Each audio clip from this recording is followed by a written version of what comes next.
The views expressed on the Warren and Bradley Show are not necessarily those held by the hosts, Warren and Bradley, nor those of the proprietors of the website, warrenandbradley.com.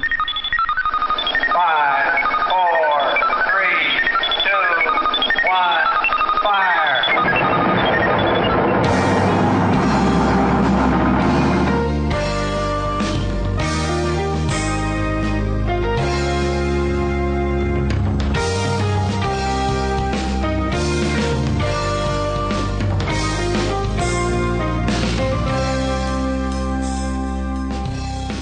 Let's make some magic. It is magic time. Hello, and welcome once again to the Warren and Bradley Show. I'm one of your hosts, Bradley Victor. I'm the other host, Warren Van. It is episode 71 of the Warren and Bradley Show. The weather has changed for the worse. I'm sorry to say. It's raining. We're it's back cold, to normal. It's wet. Back to normal. It's fine. I was wandering around again. I think every intro segment starts with me wandering around downtown, but that's fine. Yeah. That's what I do. And I don't know what I mean by this or what we can glean from this, but as I was standing around downtown yesterday, I noticed all these gay people with babies. And I don't know if they're like adopted or if it was like a closeted gay person who had impregnated a woman and then took the baby and ran off with it. How limited is your world? Don't you know this is what's going on? I know that people adopt babies and everything, and that's nice. It's good because there's plenty of babies that need to be adopted. Well, and if you're a lesbian couple, you get one of them gets inseminated and they have a baby. But I literally saw 5 different couples within the space of like 5 minutes. But I mean, okay, first of all, what's the percentage of the population that's gay? It's less than 10%. But the percentage of the population that's gay that has babies that hangs out in downtown Bellingham is much higher. Well, it just seemed like a disproportionate amount of people were gay and had babies walking around downtown. And I'm not making any sort of moral judgment on this. It's totally cool. But it was just odd. Like, there was this big lesbian with like a baby Bjorn. Yeah. And she had this baby and she was like, with the baby. Uh-huh. And then her partner came and I was like, okay, lesbian couple with the baby. Yeah. That was the first couple I saw. I was like, oh, that's nice. Then I saw a guy who was just like groomed to the T. And if I had just seen him walking by himself, I'd be like, okay, gay guy. Yeah. But he had a baby Bjorn and he was like, ha ha ha, with his baby. But then a woman came and he was holding her hand and called her honey. He's like, okay, honey, let's go. And he had the baby. Well, that's probably not a gay man. Well, either he's just the most effeminate heterosexual person in the world, or he was like closeted or something and had a baby. Okay, this is the thing about your supposition here. You see a man with a baby with a wife. Yeah. And you're like, oh, that's a gay man because he's lispy and well-groomed?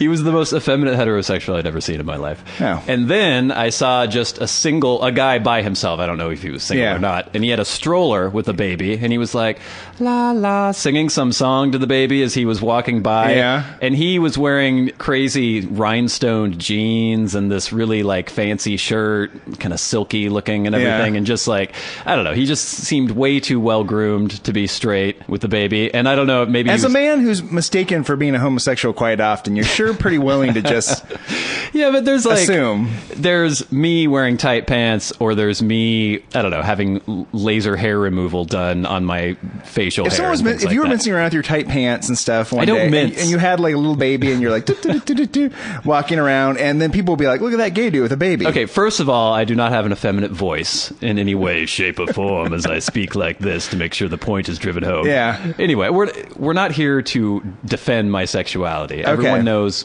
clearly that I'm straight. Yeah, sure, buddy. Completely straight. Oh, yeah. And if I had a baby and I was walking around with the baby, nobody would think, oh, look at the gay man with the baby. I don't know. People wouldn't think that. They wouldn't think that. I don't know what my point is, but I just found it struck me as odd that just in the space of 5 minutes, I saw all this going on. And then this really big fat man came up and he was wearing a tie. But he was one of these guys who's like 6'6" and huge, like not like morbidly obese, but just big, like a big barrel-chested dude. And he had this dress shirt on that was too small, so like the shirt tails were coming out of the top of his pants. And his tie barely made it past his sternum. It was just like, ooh, just kind of barely hanging there. And as he came up, he asked me for a light for a cigarette, and I gave him a light. And I was feeling folksy and friendly, and so I insulted him, but in a folksy, friendly way. What'd you say? I was like, yeah, buddy, your tie is way too short. And because I was going to give him some advice on how to tie his tie properly, because your tie is supposed to go right to the top of your waistline, basically. Was the back skinny part of the tie longer than the front part? It was way longer than the front part, yeah. He just didn't tie it properly. Yeah. And so I say this kind of in a joking, innocuous manner, and he went, "What?" Like, upset. And I went, yeah, just your tie. And he's like, "What am I supposed to do with it? I don't know what to do with it. I tried to tie this for like 5 minutes this morning. What am I supposed to do?" Yeah. And I went, "Oh, okay, this is way more than I wanted to get into." Yeah. So then I ended up on the street. He took his tie off. I had to put it around myself and tie it and then give it back to him so he could put it back on. Was he pleased when he put it back on? He was happy with it. And I gave him the pointer. Like, I did a half Windsor knot for him because he just had like a crappy 4-in-hand knot. Yeah. It looked like shit. Because he's way too big to have a little tiny knot. You have to, there's things that you have to take into consideration. I'm not gay. And then I gave him the tie back and he was very pleased, but he was just so... if I were a giant 6'6" large man wearing a stubby little tie and somebody jokingly pointed that out to me, I don't think I'd get as upset as he did. Maybe he had an important job interview or something coming up and he was worried that his tie would embarrass him. It's weird that this guy's wearing a tie. Yeah, I don't know what was going on. If you're that sloppy about your appearance, it's odd that you'd Well, it put looks on a like tie. he had tried really hard. Like, this is the best he could do. Maybe. And maybe he had it in his mind that, like, well, here we go. I'm all put together. And then some asshole lights a cigarette and then tells him that his tie's Just got to get on YouTube and watch the tie tying videos. I used to not remember how to tie a tie, and then I'd get on there and they'd show me. There's a lot of great instructional videos. Oh, bow ties, for anything in life at this point, ascots. Right? Oh, yeah. I know I had a crab a while back. You had crabs? A crab. Oh. Singular. Just one? One crab. Don't they breed like Someone crazy? had given to me. I can't remember how I got it, but I was like, I'm going to cook this crab. Oh. So I didn't know what to do with it. I don't know how to clean this crab. Okay, so we're talking about crabs. We are talking about a crab. Yeah, crabs that you eat. And I watched a YouTube video. And the guy just showed me how to do it, and before you know it, I'm eating crab. Did you boil it alive? Yes. I don't know. So there's a disagreement about this. What are you supposed to like knock them over the head or something? There's other people that just rip them apart. Ugh. Like they're live and they just tear them apart and they're like, there you go. Yeah. I remember as a little kid, my dad had crab pots every once in a while and we'd go out and get crabs. And I can remember my mom putting them in this big pot and I could hear them like banging on the side of the pot. And I was always kind of horrified by that as a child. It's hard to know how bad it is for them. Yeah, I don't know. They say the whole thing is if the water warms up slowly, it's not horrible, but I don't know. That's what you're supposed to do with frogs. If you put me in a pot and slowly heated the water until it got to be boiling, I would be comfortable for a while, and then it would be boiling, and I'd start screaming. But, I mean, that's the whole point, though. You're not a frog or a crustacean. No, but they have to have some nerve endings going on there, don't they? They do, but it gets back the whole concept of if they're suffering or if there's like a pain response. Yeah. Yeah. Yeah, I don't know. It's difficult to say. Better than me. The other annoying thing that happened, I don't know how many episodes ago, we mentioned the piss prongs, the trident piss, when the stream becomes split for some reason. Yeah, I remember that. The other day, I woke up completely befuddled and groggy and stumbled into the bathroom. I didn't have my glasses on, and I'm pretty much completely blind without glasses or contacts. And urinated. Finished urinating, shook it off, took a little toilet paper, wiped the tip off. That's important to do. Yeah. Put it back in my pants, and then took a step and went, oh! And slipped in the puddle of urine that apparently I had pissed all over the ground without noticing because the stream had been split. Fell in the urine. I was wearing these like pajama pant things. I don't understand how these things happen to you. I don't know. And basically was like on the ground, slightly dazed, in a puddle of my own urine. It's odd just how careless you are around your own home. It's not me being careless. Well, I mean, I was slipping in the bathroom. I haven't slipped in the bathroom since I was a child. Well, I will say this. Normally, just stepping in a puddle of liquid, whatever it may be, is not enough to make me slip. I was barefoot, and the bathroom, for some reason, the linoleum in my bathroom is insanely slippery when it has liquid on it. This is the strange thing about the way people floor bathrooms. Yeah. Right, is it is slick when you get water on it a lot of the time, and then people slip in there and they fall. And, surprise, surprise, they're dead. Yeah, but I was, you know how sometimes your equilibrium's off when you first wake up in the morning? You're kind of stumbling about. No? See, this I wasn't described this a few times that you get out of bed and you're just like you've been hibernating for months and you're just stumbling around, peeing all over the floor and slipping and falling. I think we've talked about this before. I don't think my experience is normal because I have this weird thing where I feel like a mummy. I'm all dehydrated when I wake up. I can't see because I don't have my contacts in, and I'm all dizzy. You have that bizarre delusion about your water going back into your flesh as you're drinking water. It's weird. And I knock into things and just stumble around all over. It's really strange. Yeah. It takes a while to get alive. You have to adjust to being awake. Yeah.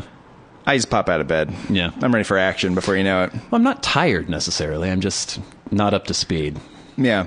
I actually went and had breakfast with my family this morning. And I was very tired, and I slept right up to when I had to leave. And I just popped right out of bed and was ready for action, ready to converse with my family.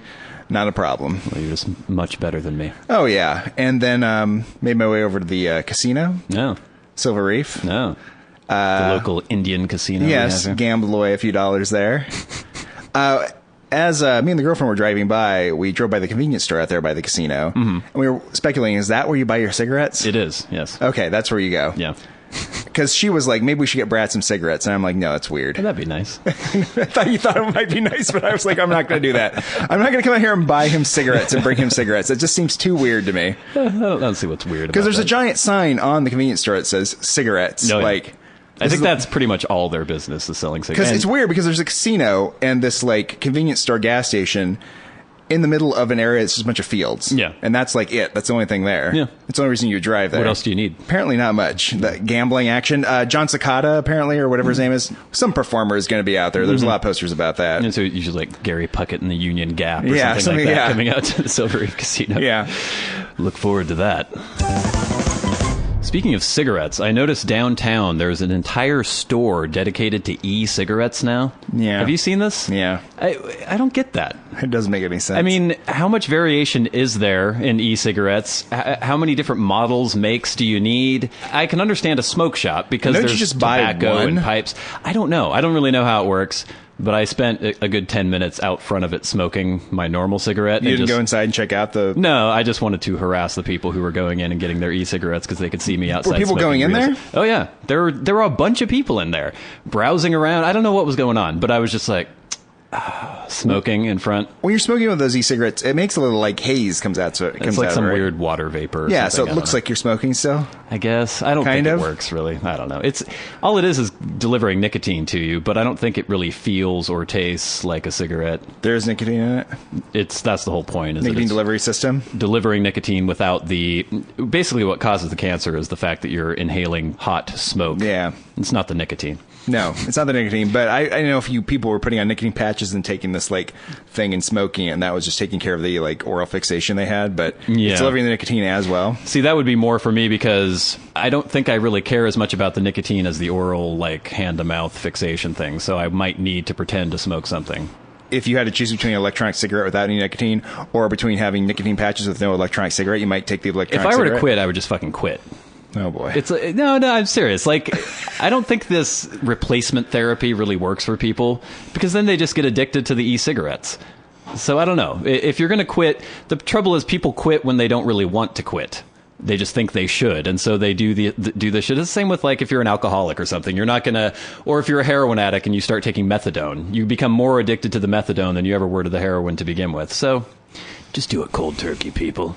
Especially if you're alcoholics. This guy's smoking here, telling people how to quit smoking. Actually, that's a horrible advice for alcoholics, because I think you can actually die from alcohol withdrawal if you just stop drinking. You can get the DTs or something. Yeah, apparently it's much more dangerous than withdrawing from heroin. Apparently heroin withdrawal sucks, but you're not going to die. Well, I think heroin withdrawal is very painful and like yeah, but it won't kill you. But alcohol could actually kill you. Somehow your body gets dependent upon it, and then if you cut it off too quick, you can start shaking and die. Yeah, whatever. I was noticing today, I don't know if you have an opinion on this or not, Warren, but I was coming up with a theory on human behavior. And being able to judge the kind of person someone is by the way they treat public areas. And let me give you an example. Okay.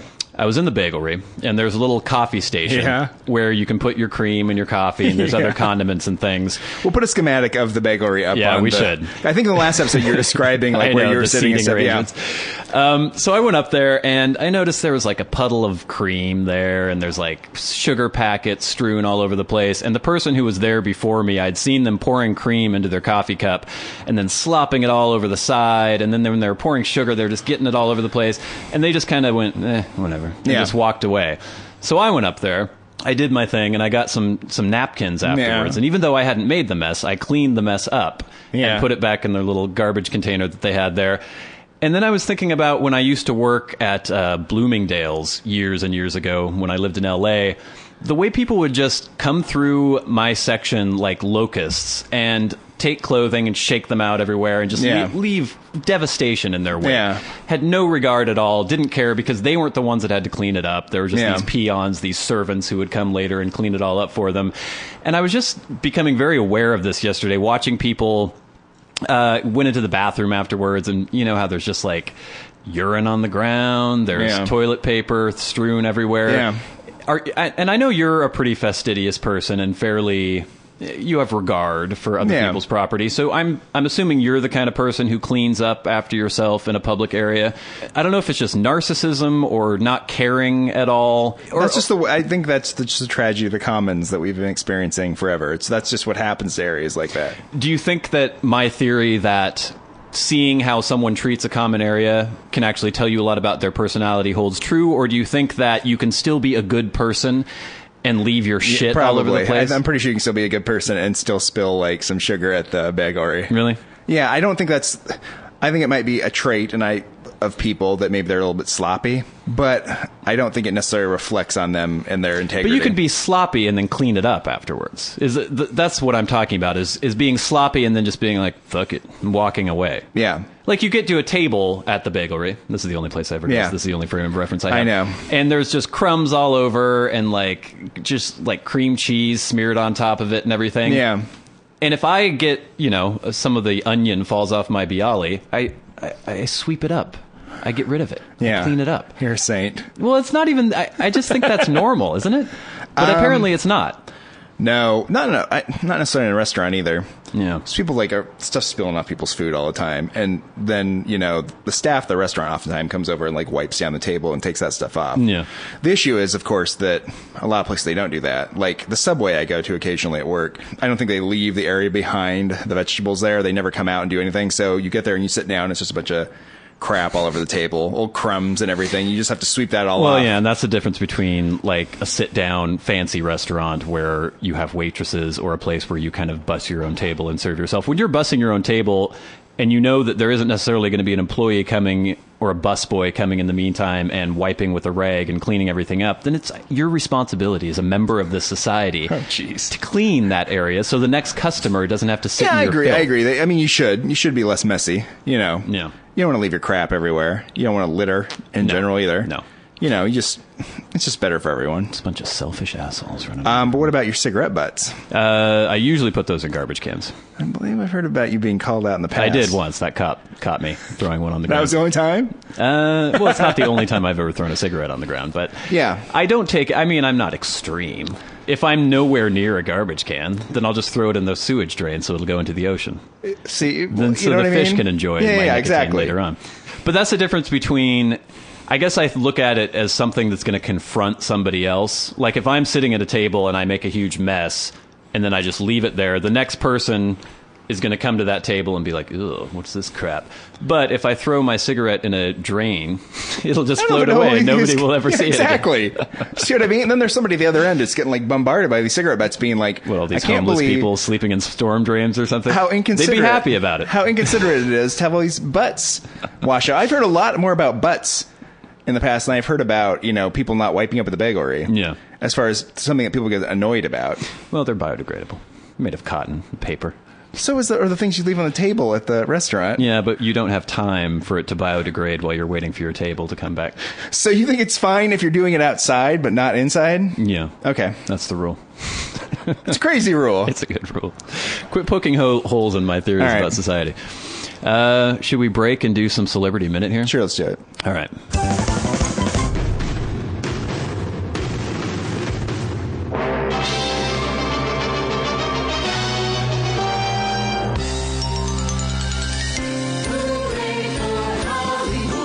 Celebrity Minute on the Warren and Bradley Show.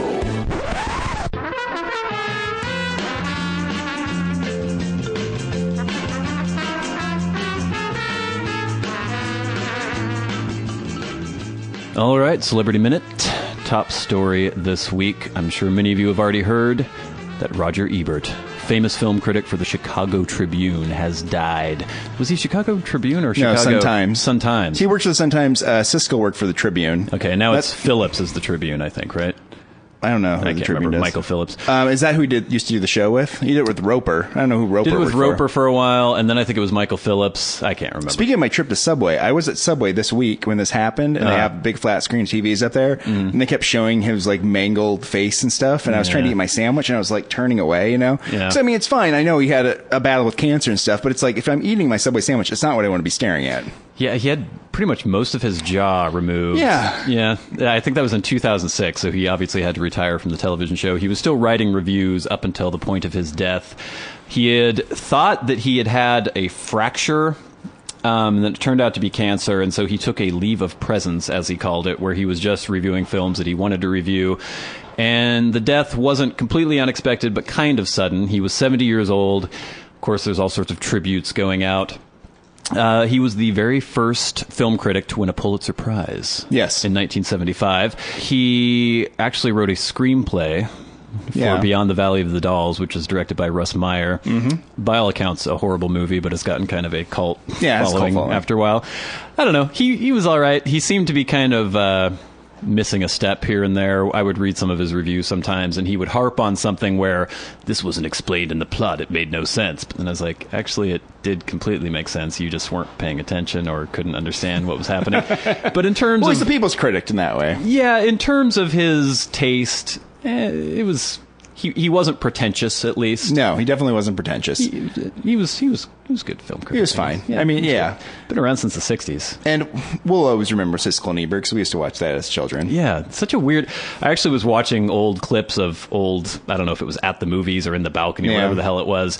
And it was from the 80s. I was watching him review... I think it was Return of the Jedi or something. My God, it was the cheesiest thing I'd ever seen in my entire life. And I don't remember it being that way. I remember it being not having like really great production values. Yeah. It was on public television. Well, I think it was originally. Yeah. And then I think it was the mid-'80s that it switched. They moved to syndication or something? Syndication or something. Really? Yeah. I think it was originally on public television just in the Chicago area, and then it was nationwide. And they syndicated nationwide? Yeah. Yeah. Yeah. He'll be missed. Yeah, I mean, it's one of those weird things when a celebrity dies, like...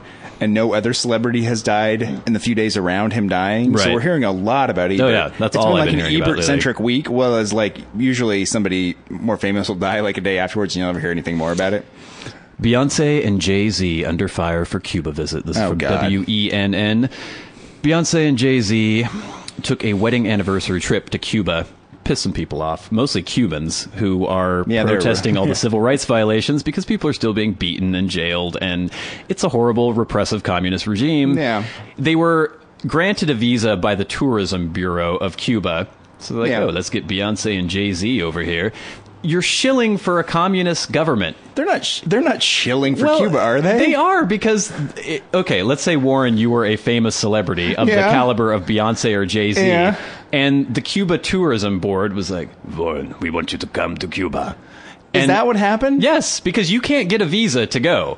Yes, everyone can go to Cuba. No. You can't. I've known lots of people who have gone to Cuba. U.S. citizens are technically prohibited from flying to Cuba for tourism, and you have to obtain special travel licenses from the American government. Or you can go 60 miles north of Vancouver International Airport and just fly there. But a source tells Reuters that the pair was invited by officials for Cuba's tourism ministry. So they had approval from the State Department? I don't even know if it was from the State Department, but they were invited by Cuba's tourist ministry. Great. So it's the same thing going down and visiting with Hugo Chavez when he was alive. You're tacitly giving your approval for their horrible regimes. Going somewhere doesn't mean you're approving of the government of that area. It's creepy. And I think it's fine. As far as like Cuba. The Cuba thing where it's like we have to isolate Cuba because it's some threat to us. It's like, who cares? That whole regime's going to fall in a little bit, and I'm sure Beyonce and Jay-Z going there is just opening it up more, and it'll... Well, there is a point to be said for the more we get our obnoxious celebrities over there, maybe the more their culture will open up and become just as bankrupt as ours. But Cuba is not a threat to us. No, militarily. To me, it has nothing to do with whether or not they're a threat, but it is a repressive, horrible regime. Yeah, still. So is like the majority of the world. That's true. Yeah, so you can't go anywhere. Don't go anywhere, people. You're tacitly giving your approval to human rights violations. All right, I think the other week we were talking about the swatting phenomena.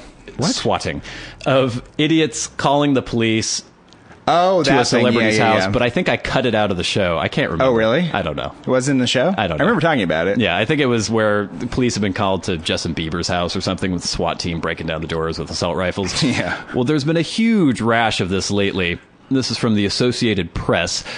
Police have swarmed the homes of at least 5 stars this week, only to learn that all was well at the mansions owned by Justin Timberlake, Selena Gomez, and others.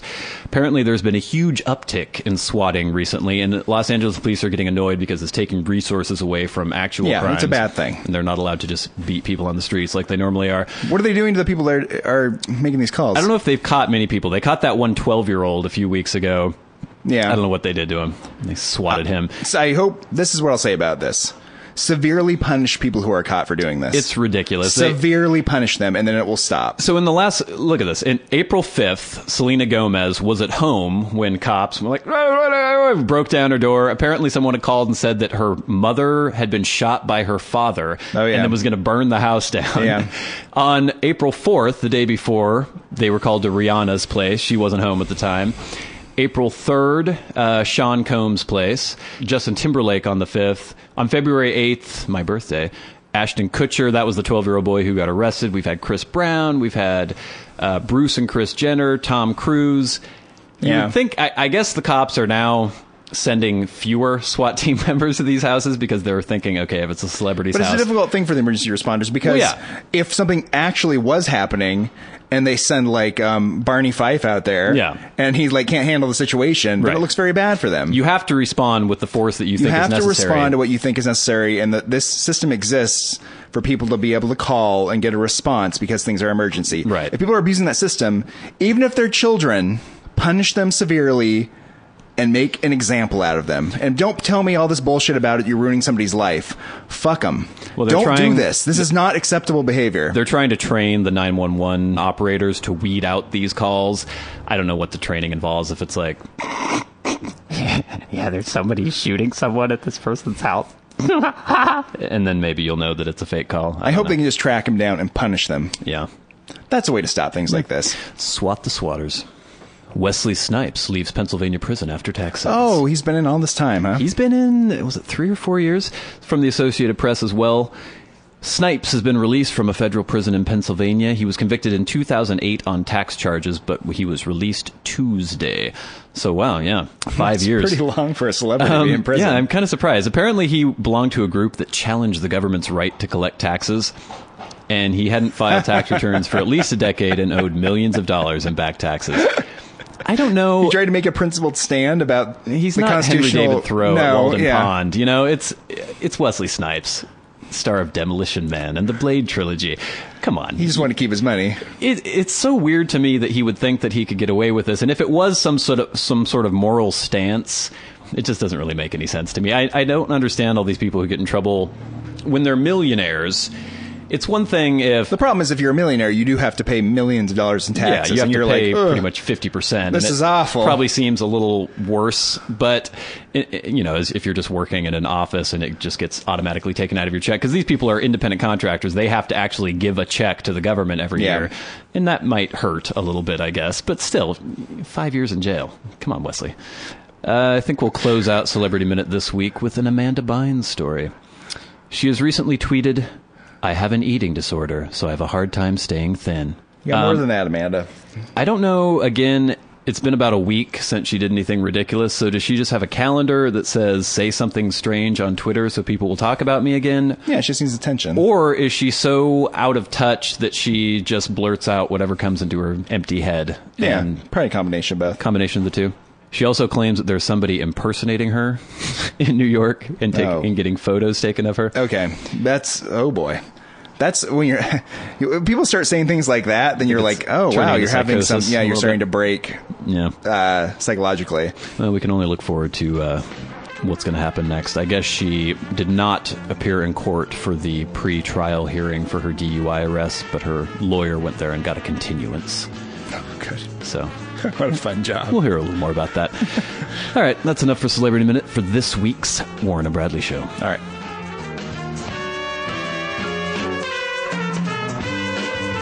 This has been Celebrity Minute on the Warren and Bradley Show.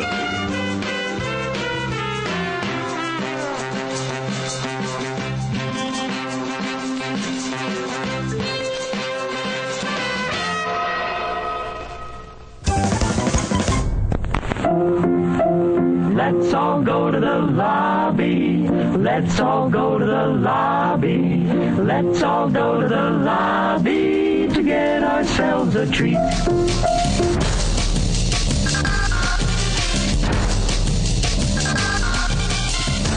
Sitting at home, bored, alone.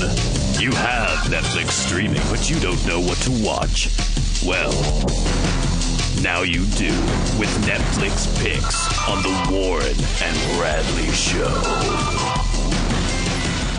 Hey, it's been a while since the last Netflix Picks, and I really wanted to hear the theme song, so that's why I decided that we'd have Netflix Picks this week. So what samurai are you interested in telling us about today, Brad? You know, this week, Warren, unfortunately, we do not have any samurai movies. Oh, no. What we do have is a classic from 1986. I know it's not a movie you enjoy, but it's Room with a View, currently streaming on Netflix. In this adaptation of E.M. Forster's novel, Lucy travels to Florence with her chaperone in tow. There she falls for a fellow countryman's moody son, but like any proper Englishwoman of that era, she must fight her feelings, and it's a losing battle. Yeah, no, it's always a losing battle when you fight with your feelings in a movie. I love this movie. This is one of the very first Merchant Ivory productions based on the novel by E.M. Forster. It takes place during the Edwardian period. Yes. I like this. You're going to be holding your baby and someone's going to be walking by and hear you. And you're like, how does that guy have a baby? It's a good movie. Helena Bonham Carter was only like 18, I think, at the time. When I saw this as a child, I don't know, probably when I was 10 or 11. I saw it after it had been released. I think we got it on like VHS or something. Yeah. And I had a huge crush on Helena Bonham Carter when I watched this as a child. Also starring Julian Sands, Denham Elliott, Judi Dench, Daniel Day-Lewis. The who's who of British actors. I don't think I've seen this movie. I've read the novel many years ago. The novel, I'm not a huge fan of the novel, but the movie's good. Really? Yeah. I know I've seen the movie of Howard's End, and I think that's what I was thinking of when I was thinking of this movie. Oh, okay. That's different. Again, based on E.M. Forster, again, starring Helena Bonham Carter. So you see how I might be confused. Yeah, I can see how you could make that mistake. Yeah. But no, this is great. It has kind of the same archetypes of most of these period pieces, where it has a young woman repressed by her society. And you identify to that? As a young woman, yes. Meeting a man who is a little bit on the outside, a little avant-garde, but she's engaged to be married to Daniel Day-Lewis's character, who's basically a prig, uptight, stuffy, kind of an asshole. I can't stand that type. And she struggles against her own feelings, and, you know, it's fun. It's a good movie. Yeah. Currently streaming on Netflix. The next pick I have is Wes Anderson's very first feature, Bottle Rocket, from 1996. I'm sure many of you probably have seen this, but it's kind of interesting. It's not an amazing movie. I mean, it's his very first film.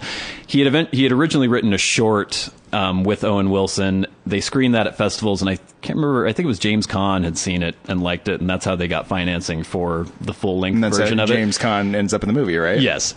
But you can see sort of the genesis of a lot of the weird Wes Andersonisms that develop later on in his movies, and it's fun. Owen Wilson's really amusing in it. Luke Wilson's in it as well.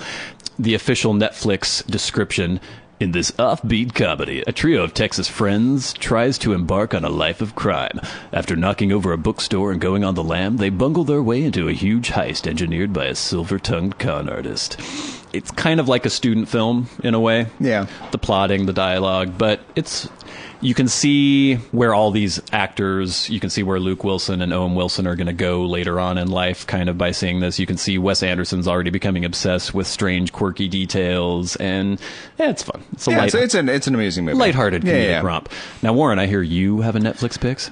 Yes, I do. I've been watching The Story of Film, An Odyssey, which is, I think, a 15-part British documentary about the history of film, narrated by this Northern Irish film critic, Mark Cousins. It was on I don't know, Channel 4 or something, and on TV in Britain, and it's very entertaining. It's really interesting. It's kind of a personal journey through film, and it kind of talks about a lot about the history of it. And it's very odd too, because it's strange the way they shot it, because this weird Irishman's just kind of like slowly narrating these things, and he'll tell you a story about something, then he'll like tell you about some director, some actor, or where something happened in film, and then he'll have like footage of that area from now, and he'll always be, and that happened here.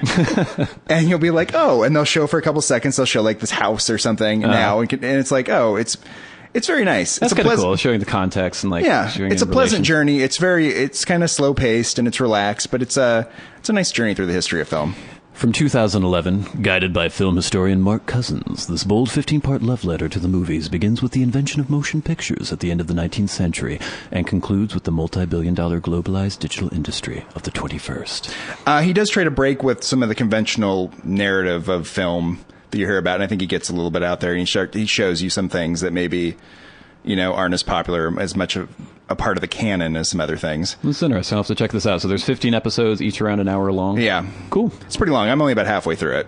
I like films and film, so I think I'll watch this. Yeah, I think you might like it. Yeah. All right. This has been Netflix Pix on this week's Warren and Bradley Show.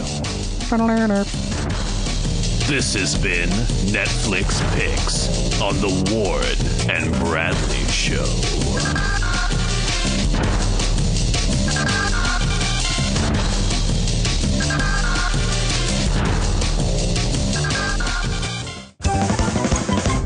I wanted to bring up a subject. Oh, no. It might be me being an asshole again and you berating me for it. But okay, I felt like it. When you started, I felt like that's what's going to happen. The subject of trauma. Yes. Now, we sort of touched on this last week with being raped by a bear. But now, obviously, we're not old men, and so it's hard for me to put this in context exactly and take a historical perspective of it.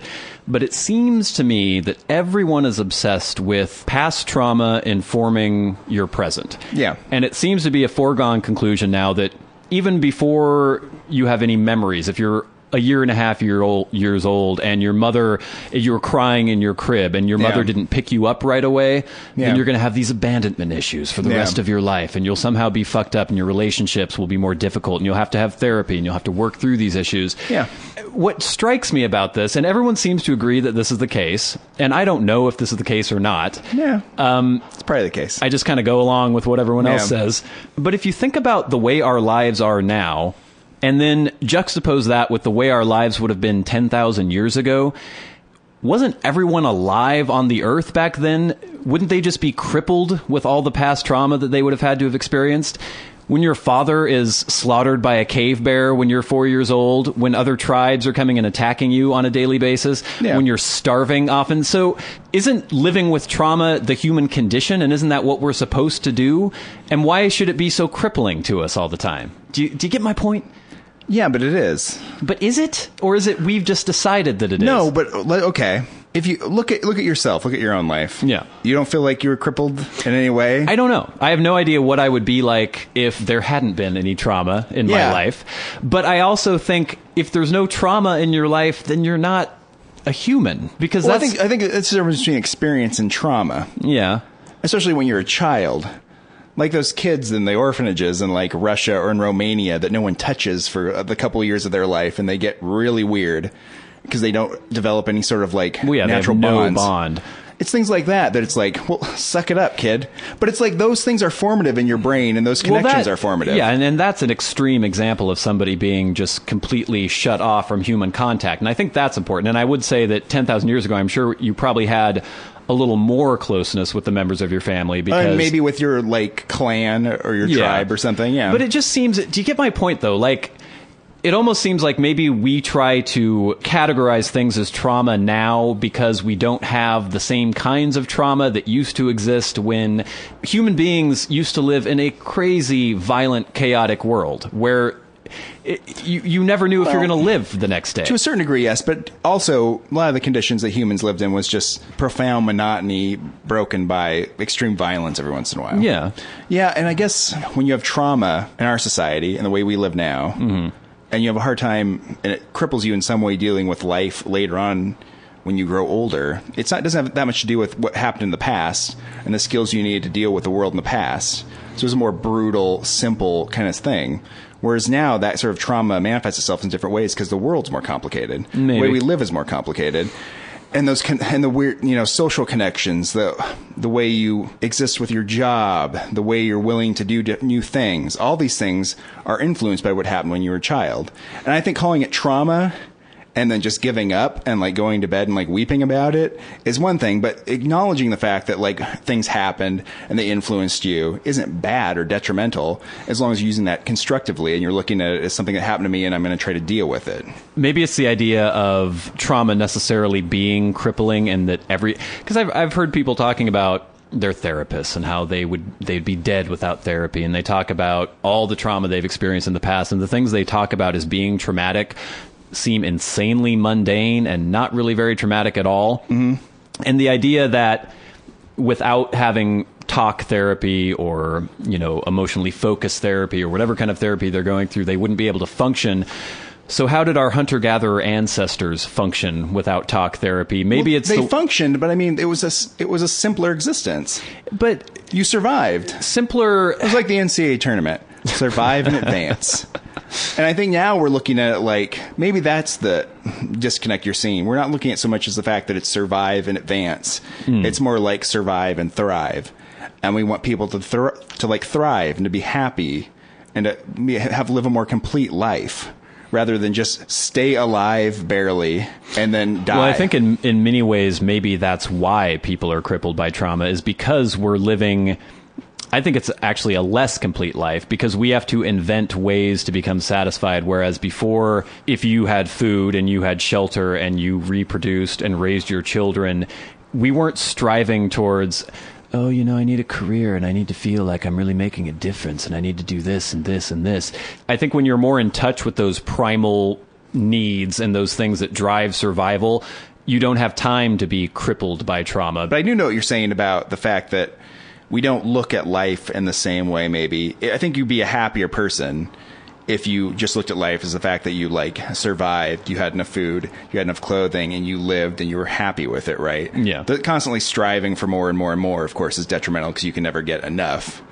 And that's something that, that's just the nature of existence. I was watching part of a documentary the other day that called Happy People. Yeah. Life in the Taiga or something like that. It was Werner Herzog. I don't think he had filmed it, but he had edited it together and then did the narration for it. Oh, good, the narration. Nothing makes me happier than hearing him do narration.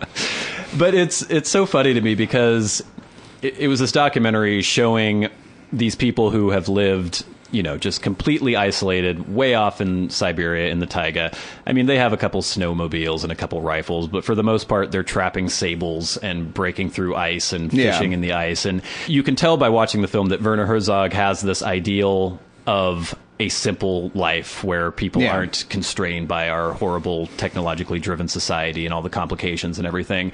And so it was funny, his narration describing the idyllic lives of these people in Siberia, but then juxtaposed with the images of these ravaged-looking people, having these... But Werner Herzog's obsession is with the fact that, nature man is and brutal. Nature and...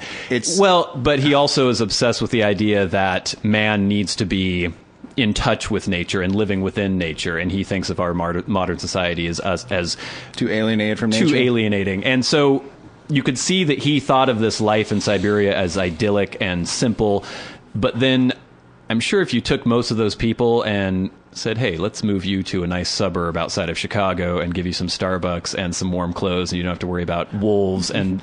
Yeah, but okay. Yes. Yeah. They'd be happier for a week. Maybe. They'd be very unhappy after that. And that's what I can't decide. I can't decide if struggling against tangible things on a daily basis, even though it might seem horrible, is actually preferable to struggling against the intangible things that we're always struggling against. I think if you're struggling against the tangible things, you're like, God, I wish I could struggle against intangible things. When you get to struggling against intangible things, it opens up an entirely different challenge. And the challenge is it doesn't have anything to do with what's going on around you. It has everything to do with what's going on in your own head and how you're handling things. And that's the real struggle. I mean, you're talking about trauma. Mm-hmm. The struggle isn't the fact that the trauma is continuing, you're still being beaten or something. The fact is it's what's going on inside your mind. You can't get past things. And it turns into this thing where it's that is where the challenge is, and that's much harder to deal with than just to fight the tiger. If you're punching a tiger or something, at least you know what you need to do at that point, right? Yeah. There's no ambiguity about you have to make a million choices all the time. Well, and I think it's kind of telling that in modern society, a lot of the fantasies that people seem to have are about these survival situations, apocalyptic scenarios, or war, or why The Walking Dead is by far the most popular show on cable television ever. And maybe we do have this desire to get back to a more simple struggle where we know what we have to do and we know what we're fighting against. And well, I mean, that's what movies too, right? Yeah, they serve that impulse, especially like an action movie. It's good versus evil, and good struggling against evil, and yada yada yada. Well, I fantasize about things that would be considered horribly traumatic. I fantasize about being involved in violence and having to defend myself and living this kind of scrabbling existence out in the woods somewhere or something, and being attacked by creatures. And it's like, why am I fantasizing about that? It's weird. It's kind of strange. Because it's like your life is so boring, probably. Maybe. Yeah. Yeah. And that's what it is. Of course, we've talked about this before. If you were out there getting attacked by these weird creatures and stuff, you'd be like, God, I wish I could just go back to my apartment and just hang out and read a book. But then you get back to your apartment, you like have a book, you're like, this isn't enough. And then you have to start doing something else weird. Yeah. We keep coming back to having to go out and kill prostitutes to feel alive. Do you think those prostitute killers, it made them feel alive? I don't know what the pathology is. I think it made the prostitutes feel dead. Yeah, definitely. Very dead. I guess it would lead to a very thrilling existence. I don't know. You're always worrying about being caught for murdering all these prostitutes. I don't know if they worry about it. They must, because I mean, they worry in the sense that they're good at concealing it. I would worry about it if I were killing prostitutes, but then I wouldn't be killing prostitutes. So I don't know. There's just no upside to it. Yeah. Yeah. Young women, don't be prostitutes because people will come and try to kill you. Yeah. Yeah. Don't watch the movie Pretty Women. Don't ever get yourself into the position in society where you're so far on the fringes that psychotic people think that they can kill you without anyone noticing. And not only think, but actually be able to succeed quite often. Succeed, and then go on for years and years and years. Homeless people, prostitutes, drug addicts. Yeah. That's good advice. It's good advice for everyone not to become a prostitute or a homeless person. Or a drug addict. There you go. Tips for life.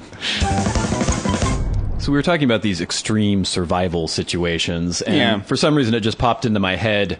We've talked about being stranded before, out in the desert or maybe the snowy tundra. You're struggling for survival. You can't find any food. There aren't any plants. There aren't any coconuts. There isn't any fruit growing on the trees. It's just you and CeeLo trying to walk across the lake. Yeah, we did have CeeLo and the beluga whales. Probably slaughter a beluga whale.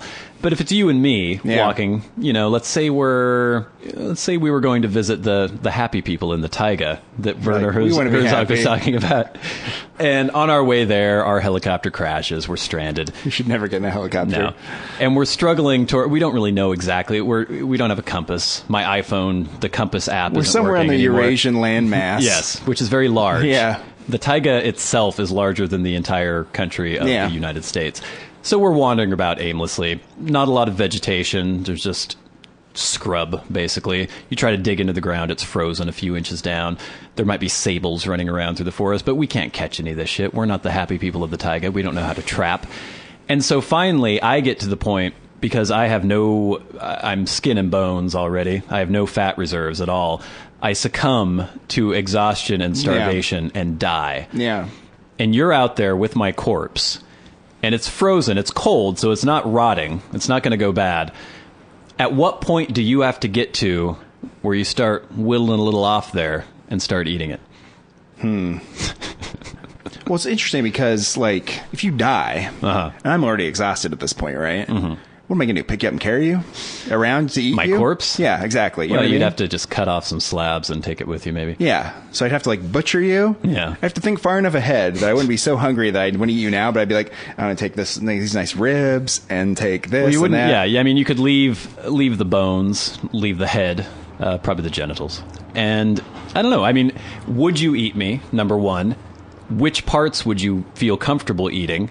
You'd have to slice me up while I was still not frozen yet. Or else I wouldn't be able to slice you up. Yeah. I don't know what you've got, like a little pocket knife or something. I like the ribs idea for some reason. The ribs? That seems like the least disgusting. Is there a lot of meat on these bones? No, but I mean, it's delicious meat when you eat ribs. Yeah. Well, I don't know about human ribs. Cow ribs are good. Lean and stuff, and you just kind of Well, I'm very lean. Get a little bit of meat off of there. Probably your shoulders and arms and stuff, that area. I got good shoulders. That's less gross to me for some reason. Yeah, you wouldn't want to do the rump roast or anything like that. Rump roast gets too close to the rectum. And maybe your thighs. Your thighs would make a nice chunk of meat too, right? Yeah. Because I wouldn't be able to cook There'd it. There'd be a little... See, if there's any adipose fat on me at all, it would be in the ass or the thigh area. So if you want some flavor, that's where you'd go. Because all my other meat is going to be... for flavor, frankly. It's going to be very tough. Anything on the upper body. You're talking about the shoulders. That's going to be really tough, stringy meat. You know what? I feel better about it being tough and stringy. Really? You don't want it to be juicy and succulent? No, exactly, right? Like, if you're eating some, like, meat that you don't want to eat, and you're like, here it is, and it's all, like, gooey and fatty, and... No, I'd much rather have it be, like, dry and sort of, like, rough, and I could just chew it up and eat it. So we've established that you would eat me. Is that what you're saying? Yeah, probably. Yeah. Would you eat me? Would you feel bad at all about it? No. Really? Would you care? Well, there's this weird moral... It's not weird. Well, no, I mean, I guess it's not weird. But it seems like a very strong prohibition within the human psyche not to eat other people. Yeah, definitely. And so... And for good reason. Yeah, I think so. But you think it would only take that extreme situation of being lost in the taiga with my frozen corpse that would get you to overcome that prohibition? Yeah. I mean, it would have to be a life or death situation. It couldn't be a situation where I was, like... a little peckish. Yeah. Didn't have dinner. I was like, well, I guess I'll turn to him. It wouldn't be like the first day. No, it wouldn't be like I was like on the outskirts of Kazan and I was like, I could probably make it tonight, but maybe I'll just sit here and eat his ribs. And then I'll go in there and get some cabbage in the morning. Yeah. You know, I'd be like, it'd be that or nothing.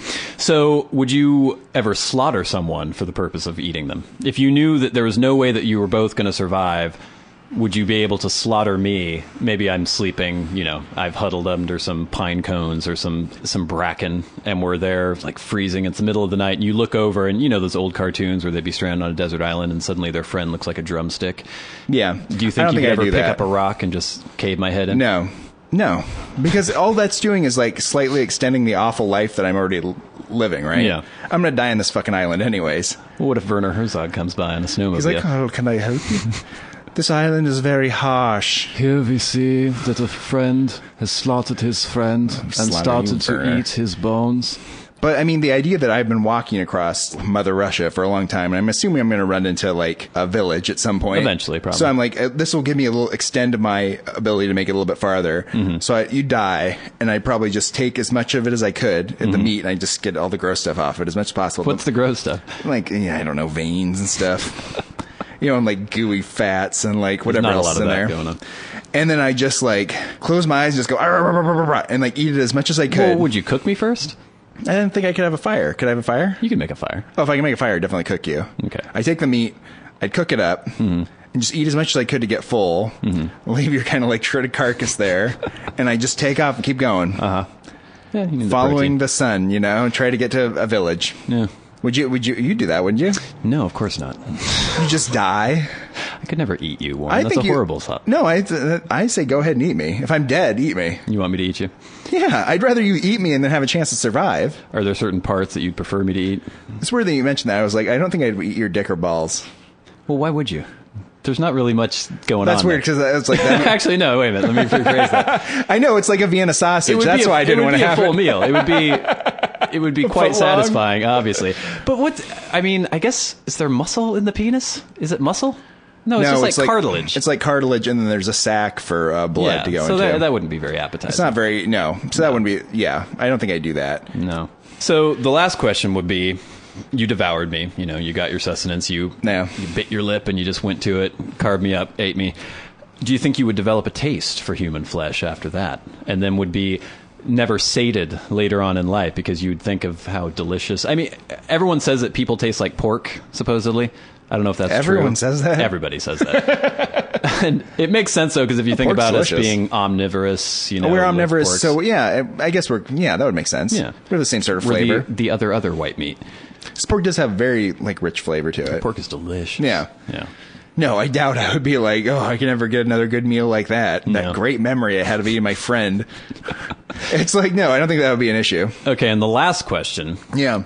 When you did eventually make it to the happy people of the taiga and Werner Herzog gave you a lift home, when you were at the press conference later, they're like, oh, the nation mourns, famous podcaster Bradley dies in the taiga, would you admit to having eaten me, or would you just pretend that I had died and that you buried my corpse? You have to admit it. Really? Because you think they would find my corpse later? What always happens in these situations is that they end up being like, oh, they discovered the famous podcaster, and look at this, his body's been picked like someone had like torn it apart to eat it, not like a animal. That like happened a human. after I left. Yeah, you could just say that you left me completely intact, and that somebody else must have come along. It must have been another person Maybe there. It was like, Werner Herzog but came. No one lives for thousands of miles around there. I'd be like, well, it's quite a coincidence. Yeah.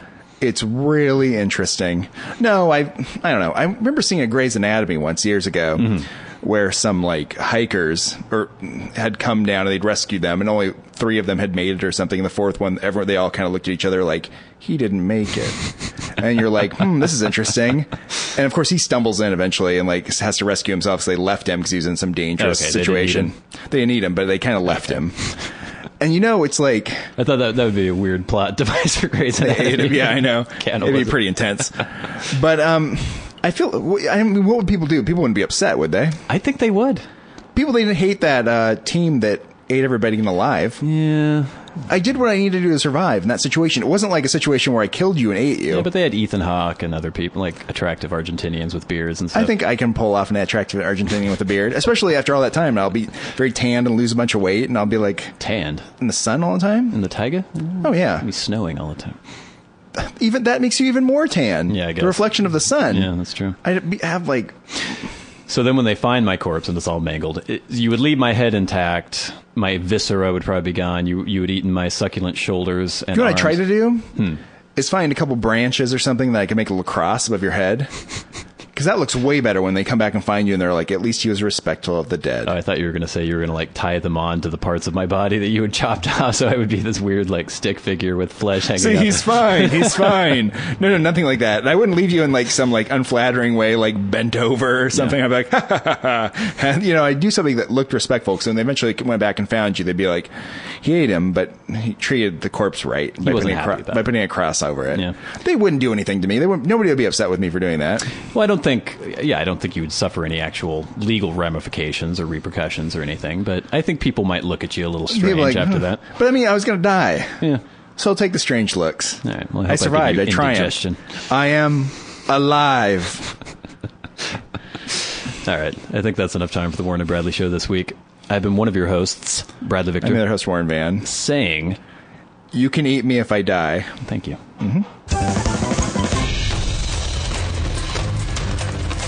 This has been the Warren and Bradley Show, brought to you by Warren Van and Bradley Victor. For podcast news and information, like the show on Facebook at facebook.com/Warren and Bradley. Follow the show on Twitter at Warren and Brad. Subscribe on iTunes and leave a review. For episode archives and episode pictures, go to warrenandbradley.com, and to contact the show, write to podcast@warrenandbradley.com.